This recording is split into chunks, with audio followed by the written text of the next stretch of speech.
Hoy viajamos a las calles del Londres de posguerra, donde un grupo de niños se enfrenta a una banda criminal en una encantadora mezcla de comedia y de crimen.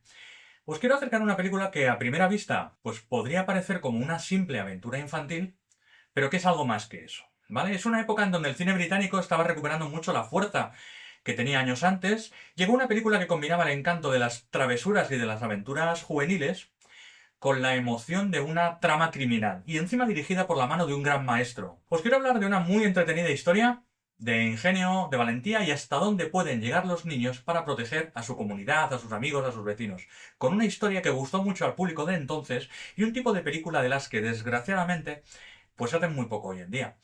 Preparad las palomitas, los auriculares y preparaos para una aventura cinematográfica que va a generar un auténtico clamor de indignación.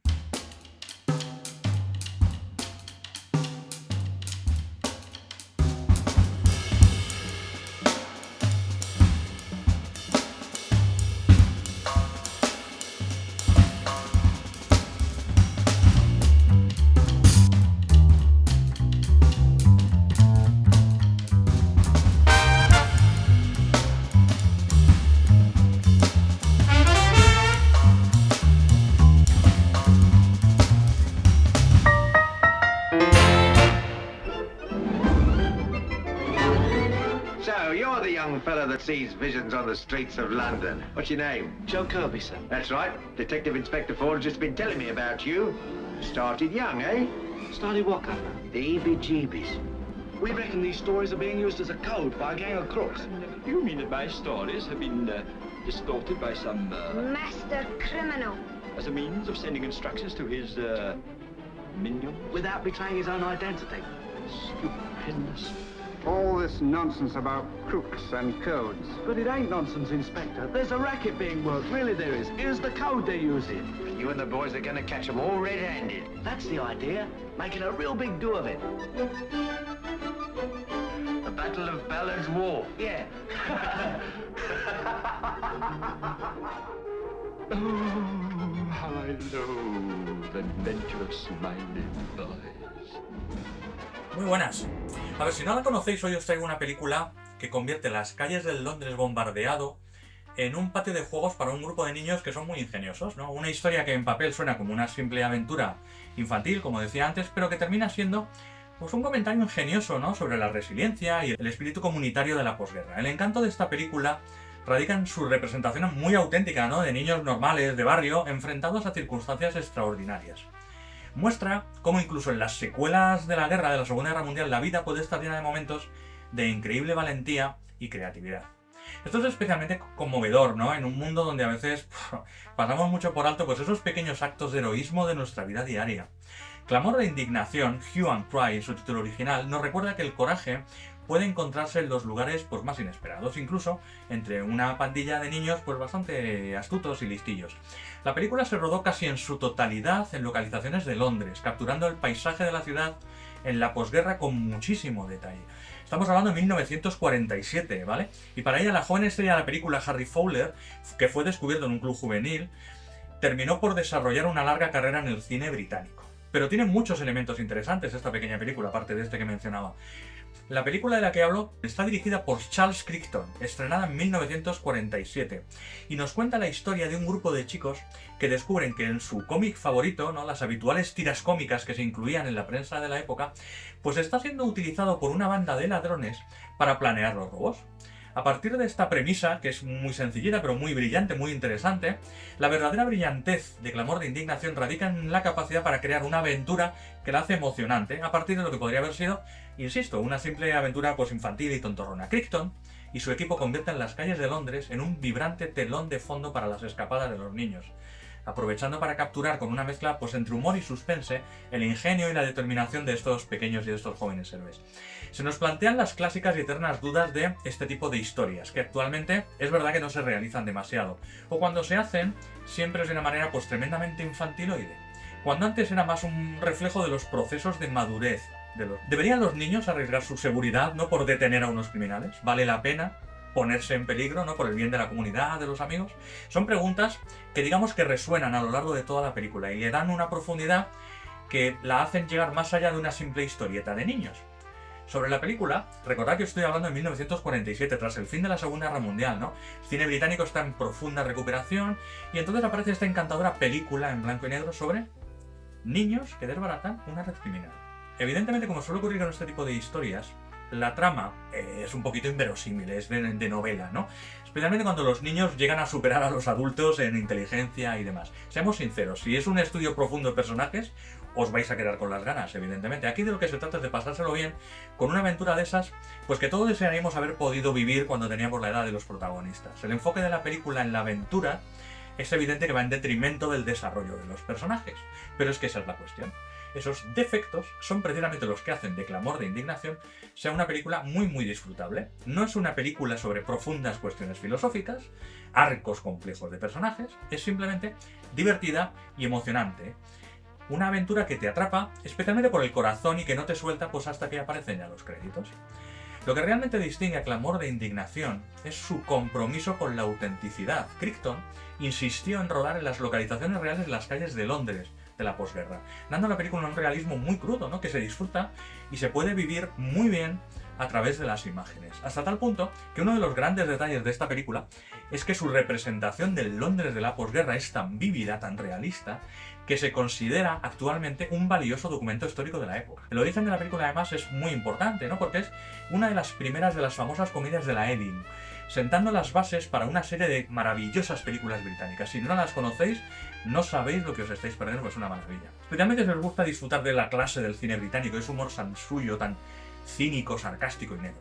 Crichton, que luego dirigiría clásicos como por ejemplo Oro en barras o esa auténtica joya de la comedia moderna que es Un pez llamado Wanda, aportó su característico toque de humor y de suspense en el proyecto, algo así como el equivalente cinematográfico, ¿no? De encontrarte ese tesoro escondido en un edificio bombardeado como los que aparecen en la película. Una de las mayores fortalezas de la película es cómo convierte la vida cotidiana de los niños en una aventura muy emocionante, ¿no? ¿Quién hubiera pensado que por leerte un cómic te podría llevar a descubrir un complot criminal? Es una especie de mezcla de la época, por supuesto, pues entre unos Goonies con toques y elementos de Oliver Twist, pero añadiéndole ese 100% de encanto británico que tenían este tipo de películas. Un encanto en el que se disfrutan las actuaciones, sobre todo de su joven reparto, que son toda una clase magistral de exuberancia juvenil, especialmente Harry Fowler, como el líder Joe Kirby, que le aporta pues una especie como de carisma muy natural a su papel. La determinación, el ingenio, ¿no?, que muestra, es uno de esos pequeños héroes al que no puedes evitar apoyar, seguirle e interesarte. Pero la película también aprovecha para abordar algunos temas importantes con sorprendente sutileza. Sobre todo es evidente cómo nos presenta las ideas de si es correcto, ¿no?, que los niños se pongan en peligro para detener una banda de criminales, o si deberían más confiar en los adultos y dejarlo en sus manos, aunque los adultos desestimen estas preocupaciones de los niños. Son temas que no son fáciles y Clamor de Indignación tampoco lo hace y no lo responde una respuesta fácil.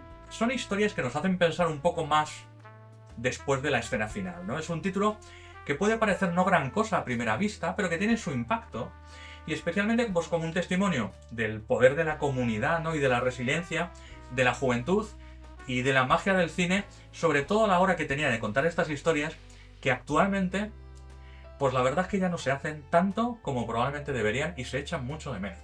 ¿De dónde surge esta historia? El Clamor de Indignación está basada en un guión original de T.E.B. Clarke, quien se convertiría en uno de los escritores más célebres y es uno de los grandes responsables principales de los éxitos de la Ealing que mencionaba antes. La habilidad de Clarke para mezclar humor con comentarios sociales está muy presente aquí, lo que aporta que la película pues tenga ese carácter, como decía antes, que sea tan entretenida como reflexiva. Y si a ello le sumas el trabajo de Charles Crichton, conocido por ese toque tan hábil que tenía con la comedia, que tomó las riendas como director, pues ahí tenéis las razones principales de lo bien que funciona la película. Mencionaba antes que el enfoque de Crichton hacia el material fue mantenerlo muy arraigado en la realidad del Londres de posguerra, mientras no se cortaba, ¿no?, en darle ese sentido de la aventura y de la diversión. A ver, esa decisión es lo que da forma a toda la producción y proporciona una de las secuencias más memorables de la película. Uno de los aspectos que tiene más notables Clamor de Indignación es un compromiso, digamos, con el realismo.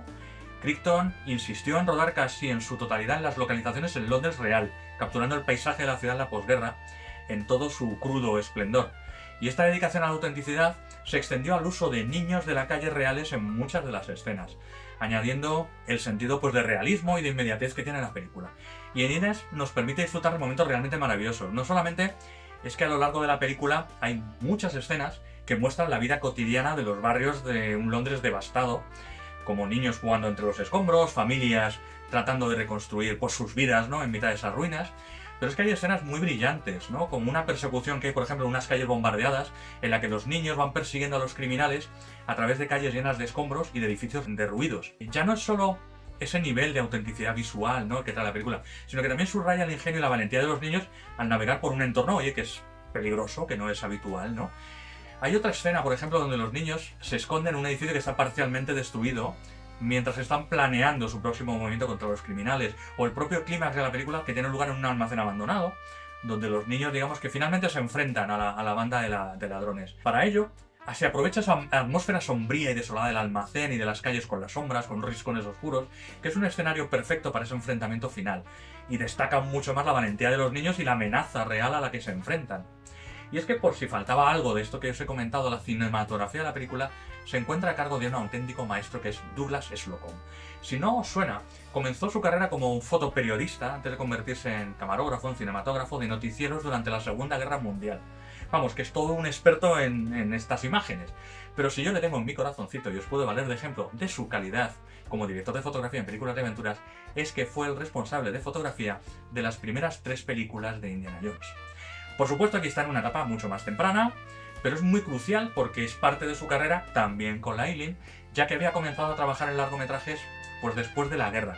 Y fue su experiencia como camarógrafo de esos noticieros lo que le proporcionó la experiencia pues para captar, digamos, un poco la autenticidad y el realismo que se ve en sus películas. Y en este caso, captura maravillosamente lo que era la vibrante y la caótica atmósfera de este Londres tras las secuelas de la guerra, con una fotografía más en blanco y negro que añade todavía una calidad documental, ¿no?, a los acontecimientos, realzando aún más el realismo y la urgencia incluso de la película, incluso la atmósfera. No solo captura imágenes, sino que pinta un poquito con luz y sombra, ¿no?, creando una sensación que nos ayuda a acercarnos al corazón del Londres de la posguerra, una capa de autenticidad que el color probablemente no hubiese podido capturar. Y lo favorece además esa determinación y ese coraje en cada fotograma. Es como ver un noticiero, ¿no?, de los años 40, pero lleno de encanto y lleno de travesura, de niños correteando por ahí. A ver, no son los únicos responsables. En el montaje se encuentra también el Charles Haas. Charles Haas es el héroe de las tijeras, ¿no?, el que tiene que encargarse de ensamblar todas esas increíbles secuencias callejeras y esas imágenes. Y el ritmo es bastante implacable, es muy rápido, especialmente durante las escenas de las escapadas de los niños. Y lo intenta montar como una especie de montaña rusa, ¿no? Te aferras ahí a la aventura y no puedes apartar la vista para seguirlo. Y el guión de T.B. Clarke, pues es una estupenda clase de mezcla de ese humor de comentarios sociales. De manera que todo esto hace que convierta la vida cotidiana de los niños, pues como mencionaba al principio, en una emocionante aventura que toca los temas de la comunidad y de la recuperación. Más allá de que los personajes podrían tener un poco más de profundidad, la verdad es que esta no es una de esas películas que necesite este ser uno de sus elementos. Y ahí dejo a Clarke tranquilo. Pero es que además tras la música tampoco está un don nadie precisamente. El responsable de la partitura de la película es George Auric, otro habitual de la Eileen, y un renombrado compositor que en esta ocasión además proporciona un buen tono de tensión y de drama, pero sin abrumar nunca la acción de pantalla. Algo que era muy habitual en la época, que llenaban todo de música. Aquí lo que destaca sobre todo es un tema principal pegadizo, maravilloso, con un ritmo juguetón, al que le añade suspense y captura perfectamente el espíritu de la película y de la aventura de los niños. La banda sonora no está editada, excepto en un estupendo recopilatorio regrabado por Chandos, que incluye una estupenda obertura de la película donde se aprecia el detalle de este tema principal que os digo, que os recomiendo que la escuchéis y que vais a poder captar ese tono casi de música y de dibujos animados que tiene la composición que realiza Auric. Dejadme ahora que os hable del estupendo reparto que dio vida a los personajes, ¿no?, de Clamor de Indignación. En el centro de todo, lo mencioné un par de veces, Harry Fowler como Joe Kirby Fowler. Es un joven chico que fue descubierto en un club juvenil que aporta un carisma y una energía muy natural a Joe. Y su actuación es como el corazón y el alma de la película, ¿no? Captura perfectamente el espíritu pues, de estos niños de 13, 14, 15 años que quieren marcar una diferencia. O sea, le aprecias la determinación, la travesura, ¿no?, en sus ojos. Y a partir de aquí, desarrolló una más que importante carrera en el cine y en la televisión británicos. Entre el reparto ya de los adultos destaca principalmente Jack Warner, que interpreta a Nightingale, el cerebro villano, ¿no?, detrás de la banda criminal. Warner es un actor con muchísima carrera a sus espaldas, muy conocido por sus papeles en el cine británico, y es otro de los rostros habituales que tenía la Eileen. Aporta esa especie de encanto amenazador a Nightingale, con una buena capa, ¿no?, de tensión y de emoción. Aunque curiosamente uno de los aspectos más destacados en su estreno es la presencia de un muy reconocido actor. A pesar de ser de ser parte del reparto secundario de apoyo, ni más ni menos que está la leyenda de Alastair Sim, un muy reconocido actor de teatro del West End, uno de los grandes nombres de las tablas británicas, muy conocido por su capacidad para interpretar una amplia gama de personajes, desde los más excéntricos hasta profundamente serios, una capacidad de transformación. Tiene una gran habilidad para combinar el humor con la seriedad, y su voz tan especial y su presencia, que aparece aquí como Felix H. Wilkinson, el excéntrico escritor del cómic que los niños adoran, pues Sim le añade un toque encantador de humor a la película. Por otro lado está Douglas Barr, que interpreta a Clark, el real amigo y compañero de Joe, más también llena de exuberancia juvenil, haciendo que tenga una parte adorable y esencial, ¿no?, de la pandilla. Y su química, sobre todo la química con Fowler, es fantástica. Ese sentido de camaradería y de aventura en la película entre los dos es muy buena. Es un reparto muy coral, pero en el que cada personaje, sin importar lo pequeño que sea, tiene un poquito de papel, está realizado, aunque no tenga profundidad, y es muy integral a la historia. Uno de los detalles interesantes del casting es sobre Joan Dowling. Joan Dowling interpreta el papel de Doreen, que en esta película se conocieron Dowling y Fowler en la vida real. Y le da una capa extra de encanto a sus interacciones en pantalla, porque se casaron 4 años más tarde, en 1951, pero desgraciadamente Dowling falleció en 1954, a los 26 años de edad, por asfixia debido a un envenenamiento por gas en su hogar en Londres. Algo que fue dictaminado como suicidio, que luego no se ha aclarado, aunque Fowler posteriormente superó el trágico suceso y continuó trabajando en cine y televisión, con su último papel creo que fue en 2004, con más de 200 interpretaciones de sus espaldas. ¿Que el resto de personajes podrían haber tenido un poco más de desarrollo? Pues principalmente el resto de la pandilla. Evidentemente estos son encantadores, es una pandilla muy grande, pero algunos de ellos pues como que se desvanecen un poquito en el fondo, es como un grupito, ¿no? Como si hubieran aparecido para la aventura, pero digamos que no terminan de traer momentos más destacados. Sirven para dar color, para crear esa sensación de grupo y dar esa sensación de esos niños perdidos en las calles del Londres de posguerra. Al estrenarse, Clamor de Indignación recibió, digamos, una aclamación crítica bastante generalizada, ¿vale? Principalmente por los elementos que ya os he comentado. Los críticos eligieron, evidentemente, toda esa mezcla que tiene entre comedia y aventura, esa representación tan auténtica del Londres de la posguerra, y las actuaciones así tan enérgicas, ¿no?, del elenco de jóvenes que tenía. La película fue un éxito entre el público, que quedó encantado con esa combinación de humor suspense y que creó, ¿vale?, los legendarios estudios Shilling. Con el paso del tiempo, Clamor de Indignación ha ganado bastante más prestigio, ¿no? Muchos estudiosos y críticos de cine la consideran entre las mejores comedias británicas por lo ingenioso del guión, aunque se aleja bastante más de la comedia que vendría después de la Eileen, pero sobre todo por su importancia histórica, porque es, ya decía, más que una simple película de aventuras infantiles, una exploración del sentido de comunidad, de la resiliencia, del poder que tiene la juventud, ¿no?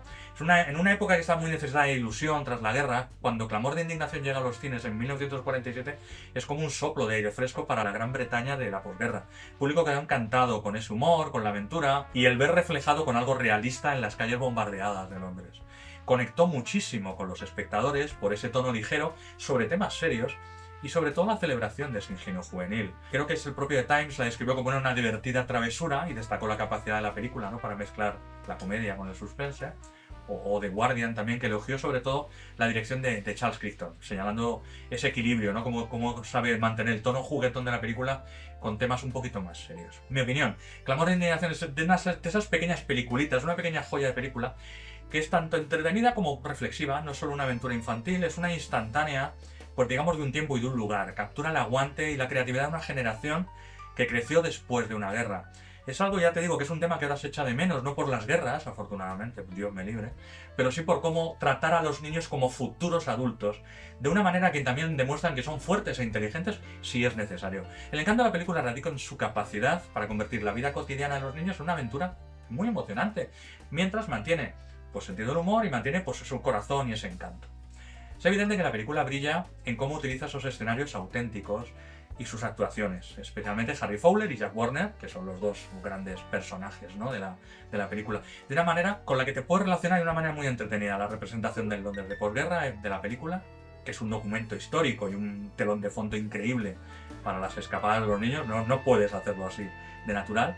Y para el público moderno y los cinéfilos, yo diría que Clamor de Indignación ofrece una mezcla muy bonita de aventura y de nostalgia, ¿no? Ese poder de la comunidad, esa resiliencia de la juventud, temas que hoy son tan relevantes como lo fueron en 1947, diferentes, y un gran ejemplo de dónde surgen la semilla de las grandes comedias de la Ealing, con ese ingenio y ese encanto que llegarían a definir la producción de esto. Ahí os dejo esta muestra de las muchas cosas que encontramos en el baúl de la Buhardilla en experiencias cinematográficas, que siguen teniendo pues esa capacidad de disfrutarse e incluso de sorprendernos.